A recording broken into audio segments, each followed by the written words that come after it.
কক্সবাজারে প্যারাসেইলিং থেকে ছিটকে সমুদ্রে পড়ে পর্যটকের মর্মান্তিক মৃত্যু। সমুদ্র সৈকতে এই বিনোদনমূলক কাজের নিরাপত্তা নিয়ে আবারও প্রশ্ন উঠেছে। কক্সবাজার সমুদ্র সৈকতে প্যারাসেইলিং করতে গিয়ে আকাশ থেকে মাঝ সমুদ্রে পড়ে যায় এক পর্যটক। সমুদ্রে পড়ে গিয়ে সেই পর্যটকের মর্মান্তিক মৃত্যু ঘটেছে। কক্সবাজার সদর মডেল থানার ওসি শেখ মোহাম্মদ আলী বলেন, শনিবার দুপুর 12:30টার দিকে কক্সবাজারের দরিয়ানগর সৈকত এলাকায় এই মর্মান্তিক দুর্ঘটনা ঘটে। নিহত সৈবিক্রয় খুলনার বাসিন্দা ছিলেন।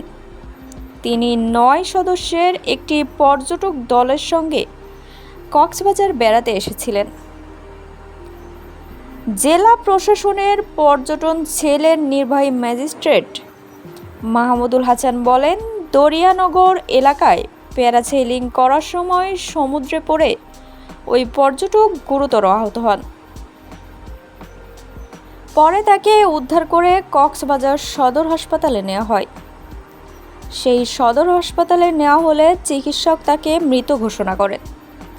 মরদেহ হাসপাতালের মর্গে রাখা হয়েছে এবং ঘটনার বিষয়ে প্রয়োজনীয় আইনগত ব্যবস্থা নেওয়া হচ্ছে। কক্সবাজার সদর হাসপাতালের আবাসিক চিকিৎসক কর্মকর্তা RM সুবত্তগিন মোহাম্মদ সোহেল বলেন, দুপুর 2টা 10 মিনিটে সৌভিককে হাসপাতালে আনা হয়। হাসপাতালে পৌঁছানোর আগেই তার মৃত্যু ঘটেছিল। প্রাথমিকভাবে ধারণা করা হচ্ছে সমুদ্রে পড়ে যাওয়ার কারণেই তার মৃত্যু হয়েছে।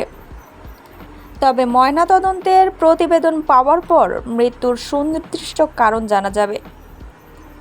দরিয়ানগর এলাকার বাসিন্দা ও স্থানীয় ব্যবসায়ী পারভেজ আলম বলেন, প্যারাসেইলিংয়ের সময় হঠাৎ নিরাপত্তা হারনেস থেকে ছিটকে সমুদ্রে পড়ে যান সৌভিক। পরে সংশ্লিষ্ট প্রতিষ্ঠানের কর্মীরা তাকে উদ্ধার করে কক্সবাজার সদর হাসপাতালে নিয়ে যায়। হাসপাতালে নিয়ে গেলে চিকিৎসক তাকে মৃত ঘোষণা করেন।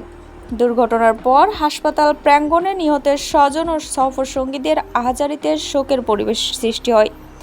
ঘটনাটি ঘিরে স্থানীয়দের মধ্যে ক্ষোভেরও সৃষ্টি হয়েছে। এ সময় স্বজনরা কক্সবাজার সমুদ্র সৈকতে পরিচালিত প্যারাসেইলিং কার্যক্রমের নিরাপত্তার মান এবং সরঞ্জামের সক্ষমতা এবং তদারকি ব্যবস্থা নিয়েও প্রশ্ন তুলে।